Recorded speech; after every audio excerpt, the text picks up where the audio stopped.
Welcome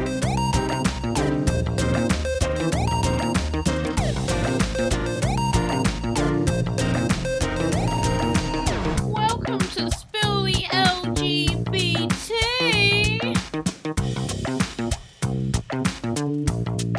If you don't like swearing, smut, filth, sexual innuendo, or anything LGBTQI++ related, then please fuck off now. If you're still here, strap on in, pun intended, and enjoy the ride.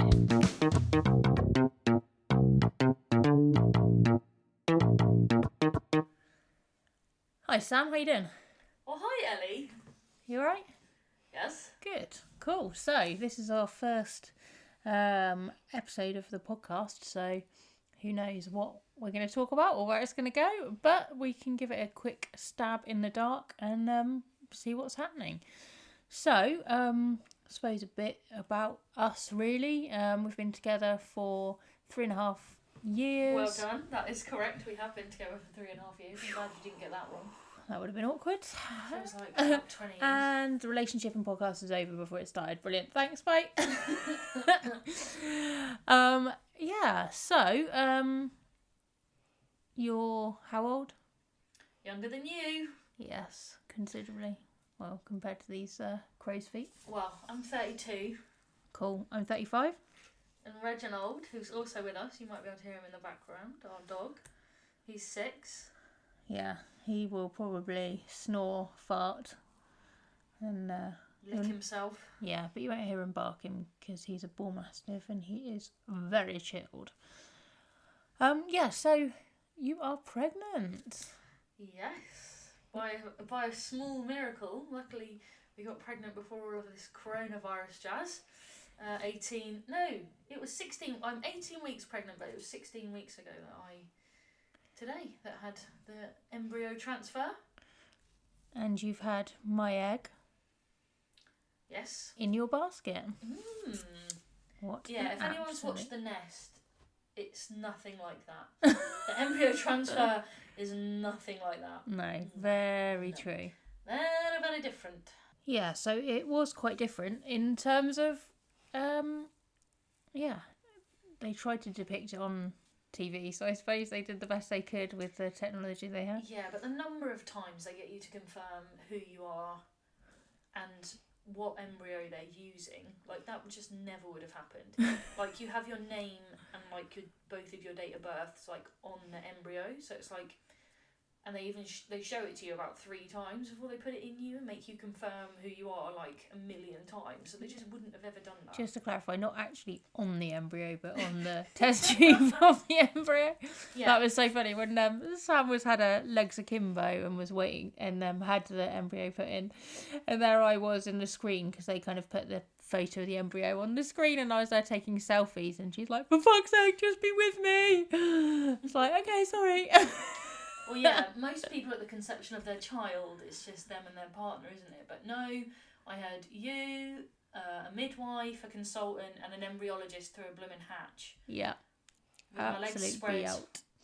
It was well romantic. Yeah, and there was a 2% chance that our child was going to exist. Yeah, which is mad, but... There's a 2% chance because their embryo was frozen with donor sperm and it's a donor egg.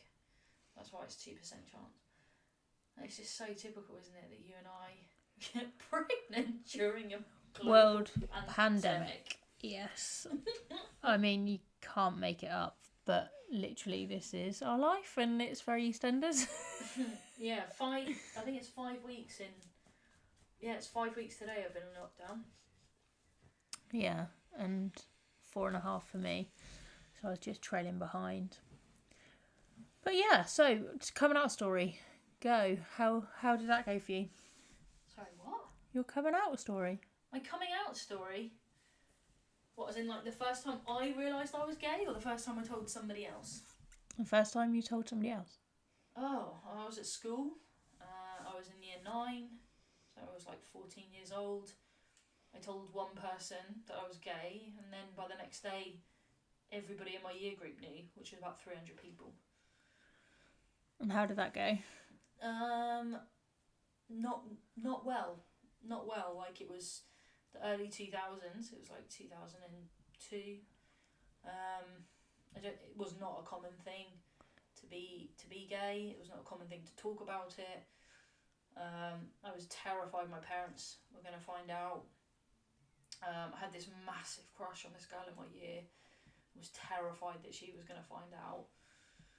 Yeah, it was just very confusing. I had terrible hair, terrible sense of humour. I was just not cool. The most hilarious thing about your hair is that she used to get bullied and be called Vileda, which she had no idea what that meant at all. And many years later, you became a cleaner, didn't you? Yeah, when I was 16, I became a cleaner, and I picked up the mop, and I was like, oh. Yeah, Vileda's a mop. Mop head for about 3 years. I went to school the next day and they were like, oh my god, you only just figured that out. And I was going absolutely mental. Which obviously they thought hilarious because I didn't know what it meant for 3 years. Yeah, my hair was terrible. I got really, really thick hair. Yeah. I said you had terrible bad. hair at school Horrifically as well. bad. Yeah, it was not the one. So how did you come out then? God, that's a long time ago now. Yeah, so I came out at 16. I came out to my friends, not my close friends, but just kind of generic friends and acquaintances. First went to a gay pub, met a load of gay people, and I'm still friends with most of them who are still Did kind you of turn up on your moped? around. I got the moped from a gay person that I met, a gay guy that I used to go drinking with, so that was cool. But yeah, came out to friends who then told my close friends, and they were quite offended that I didn't tell them because... Was this before or after you cut your hair? I came out before I cut my hair off, or shaved all my hair off. But yeah, I had to wait until after my granny had left our house for Christmas. So the January after my granny had gone back to her place, I shaved all my hair off.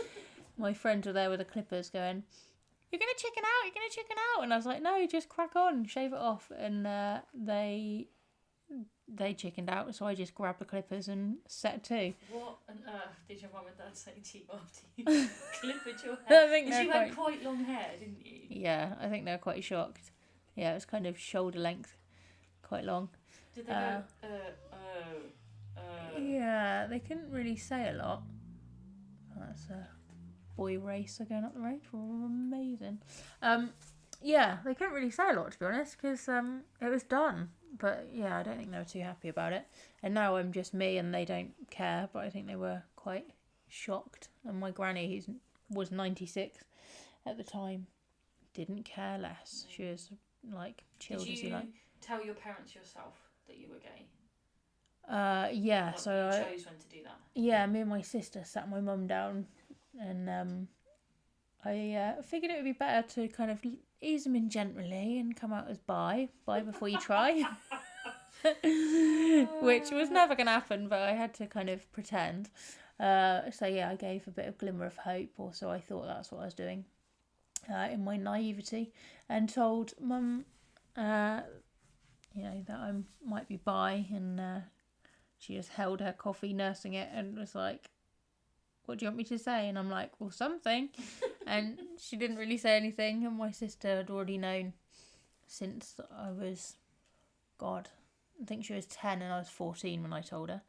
And she kept it a secret the whole time. She knew it was obviously a big deal and, would blackmail me on other things. But that was never one thing that she ever tried to blackmail me on, so that was good.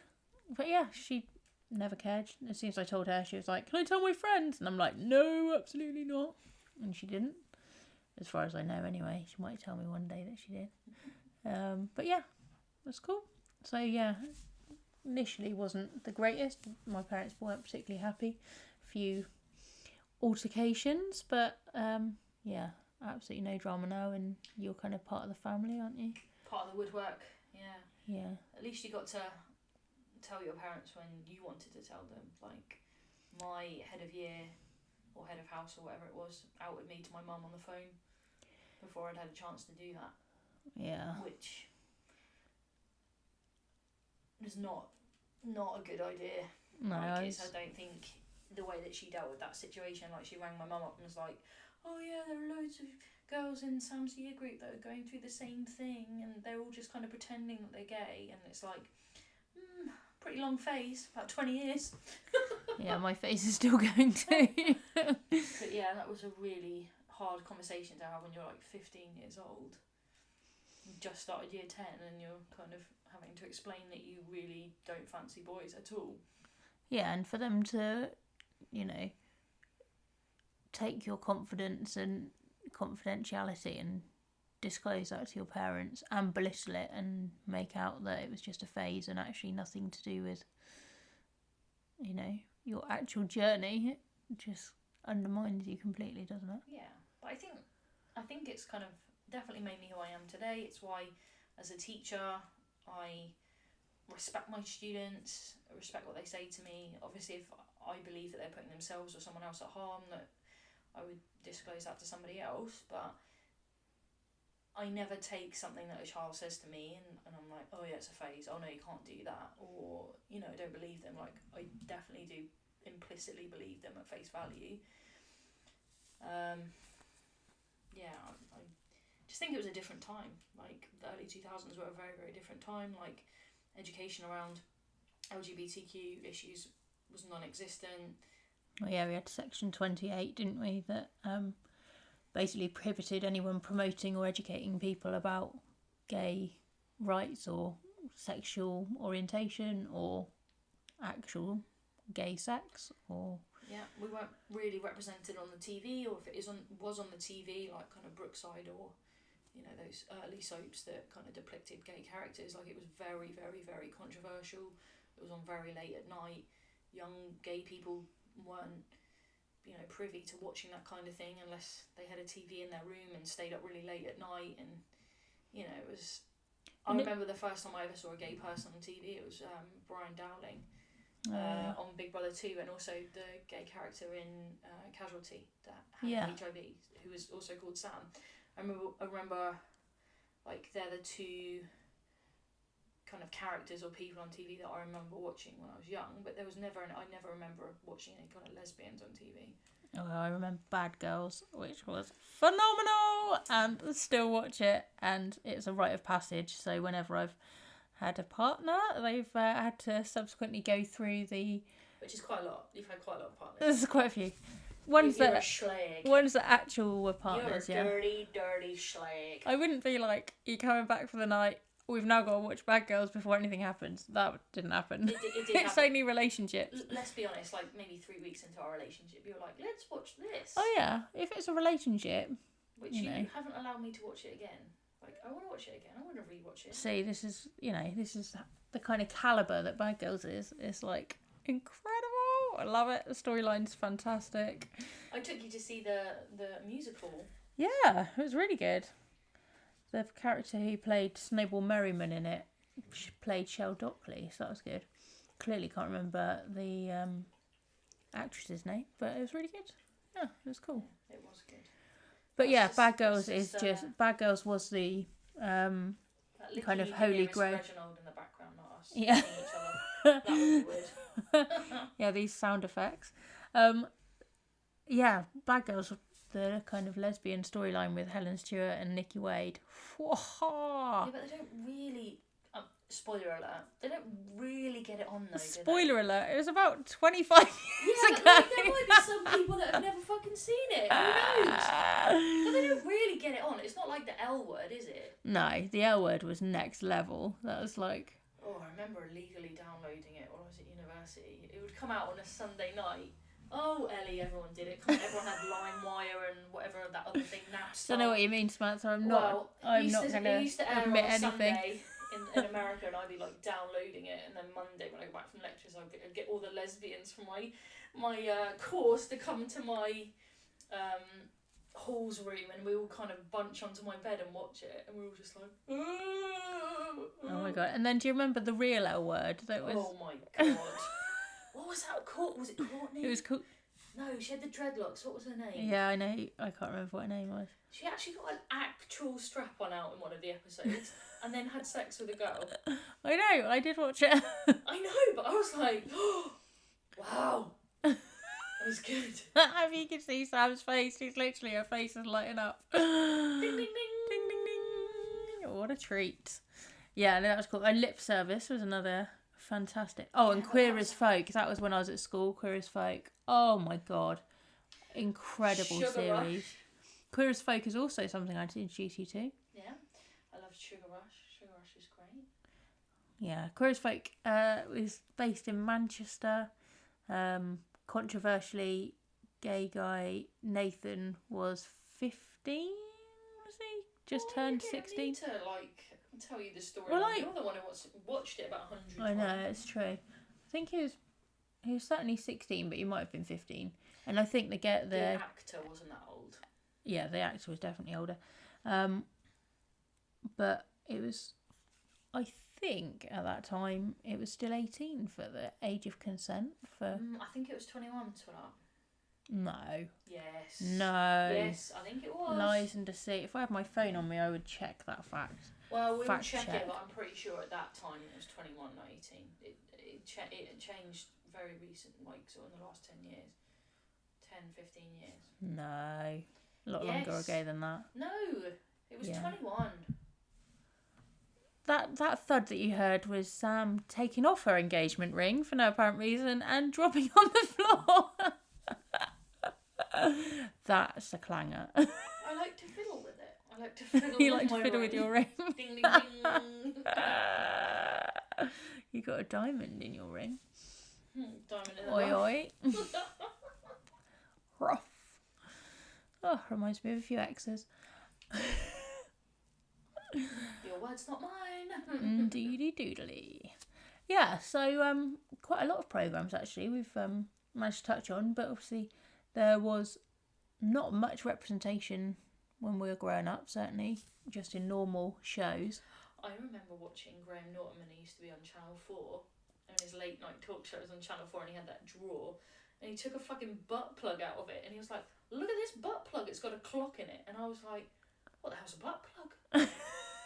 What is a butt plug? Who were you watching that with? I was watching on my own. This is when I had a TV in my room and I was like, don't know what a butt plug is. Oh my It God. took me ages to find Yeah, out Graham what it Norton was on actually quite a lot.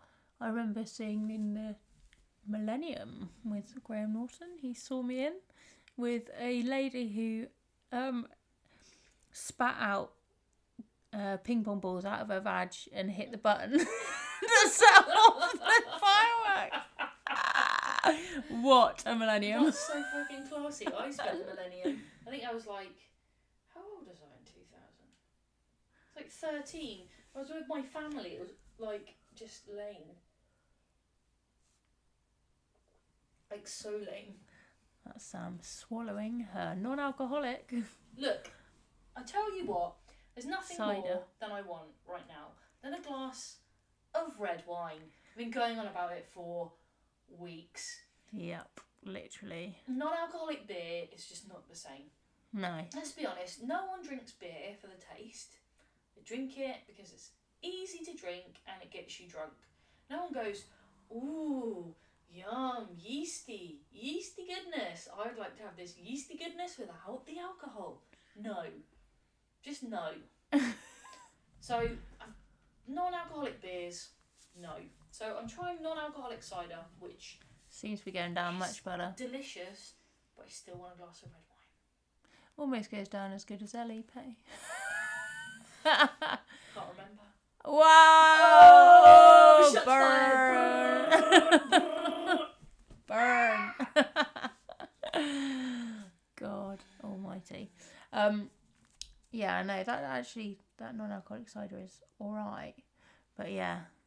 So Sam's cravings are hilarious because they started off as McDonald's and then obviously hash brown, mainly hash browns. but definitely McDonald's generally. Oh, And then this McDonald's. lockdown happened and they closed all of the McDonald's, so her cravings are just ruined.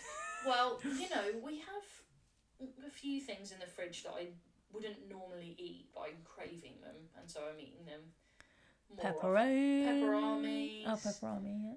Pot noodle. What else? Chocolate, just Peanut butter. No, I haven't eaten that much chocolate, thank you very much. Peanut butter, I eat that every morning, but that's got protein in it, and that's important for the baby. Okay, this is what I get all the time. It's important for the baby. The baby wants it. Well, you should have gone and got me that McDonald's when I wanted it, when they were open. Oh yeah, because none of this would have happened. No, it's your fault. Coronavirus is your fault. Oh my god. Jeez. What's the hardest thing about living with someone who's pregnant? Oh god, good question. Oh, thanks. Literally not having a leg to stand on in any argument whatsoever. Because literally you'll go, you can't stress me out, it'll stress the baby. And then it's like, oh great, I can't even stick up for myself or give you my opinion. So I'm like, oh, okay. What's the toughest thing being with somebody who's not pregnant?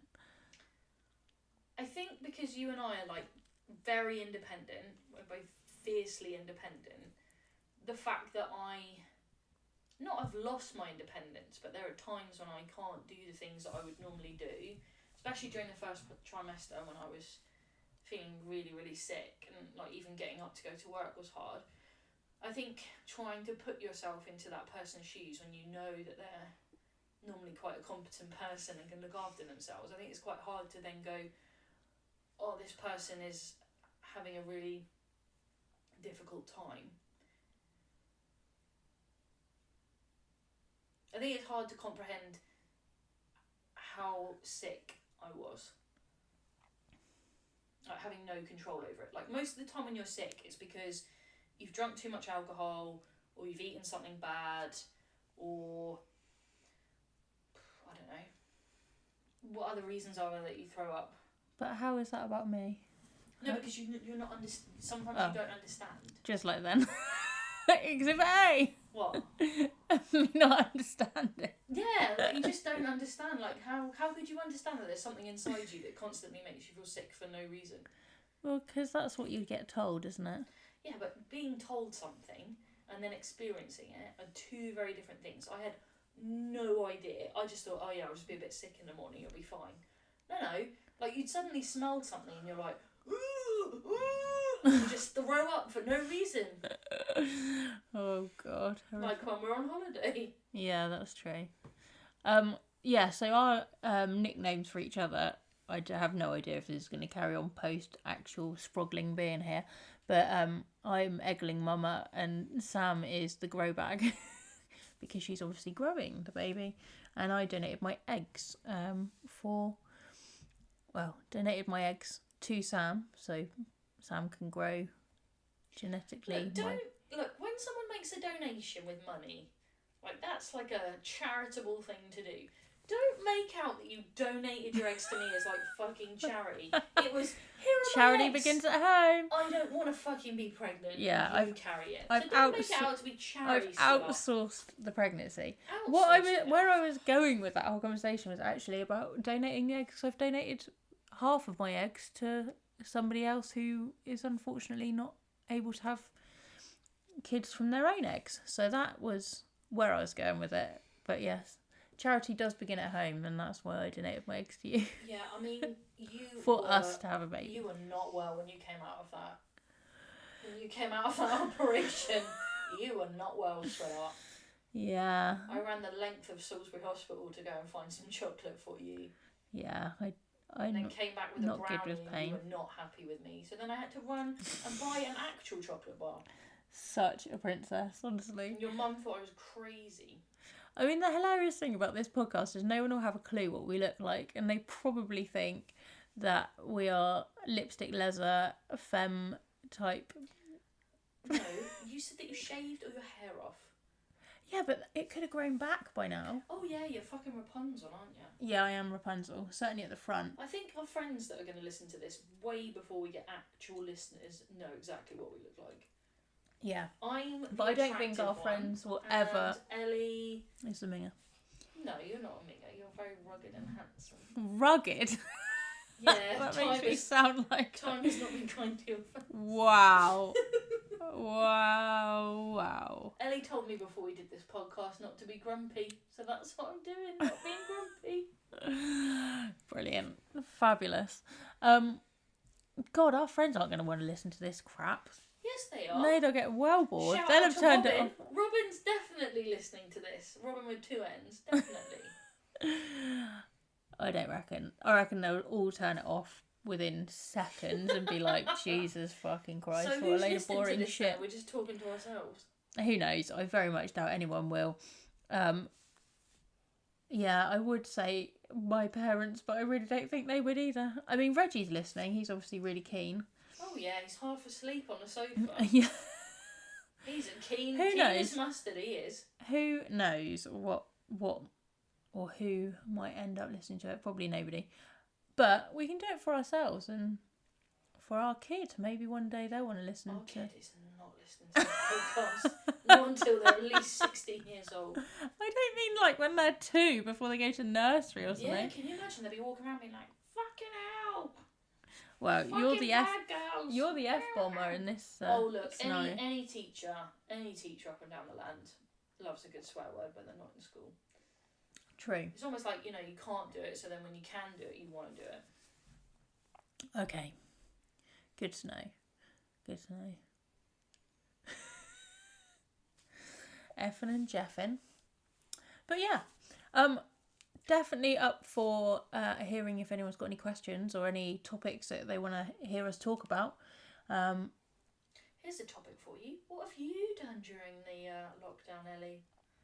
Broken my arm. Oh, she's broken her arm. And it wasn't through wanking, no? No, it wasn't a wank break. And also it wasn't the intimate at hand, so that was a bloody bargain.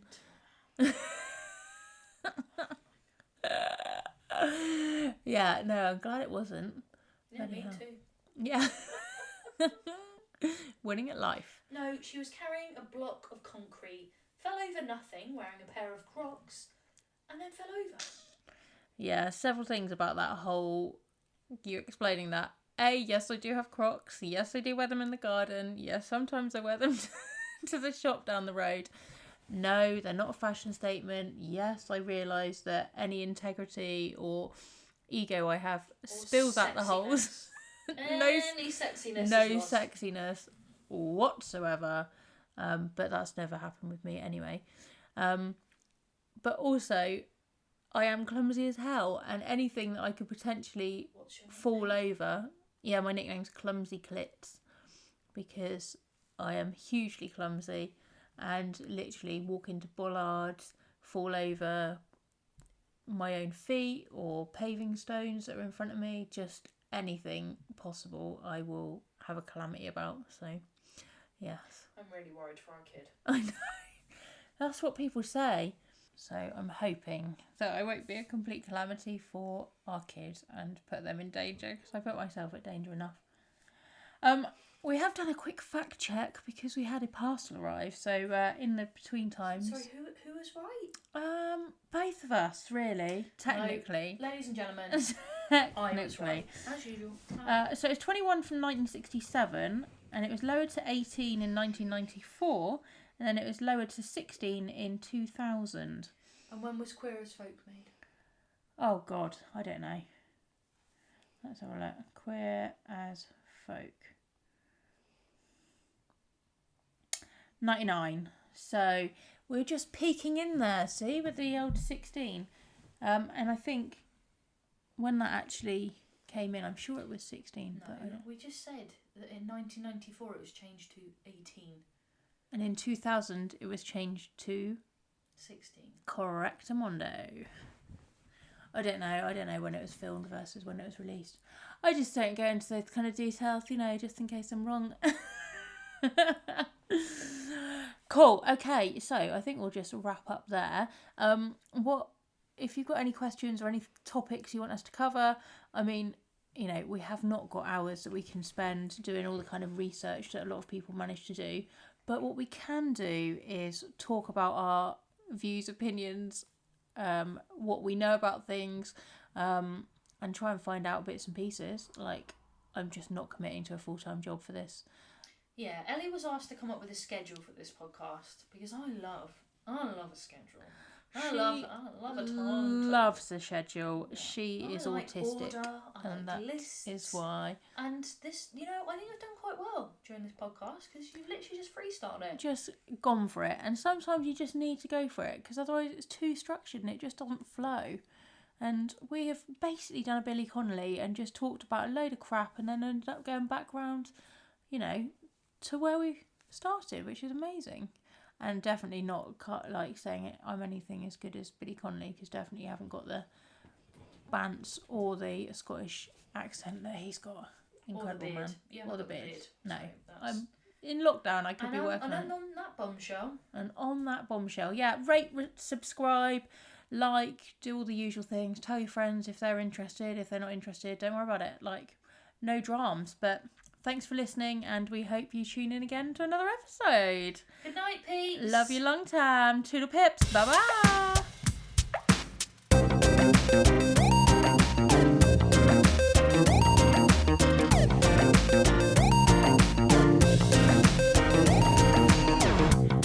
Thanks for listening to Spill the LGBT. We hope you enjoyed today's episode. If you haven't done so already, please rate, review, share and subscribe, as that helps other listeners find this podcast. For you fabulous, positive, constructive people, feel free to reach out to us on Facebook or Instagram. There you can help give us topics, link us to exciting people to speak with or interview, or give us things to discuss in future episodes. This is a podcast for our community, so want it to be engaging. Thanks very much. Latest, my lovers.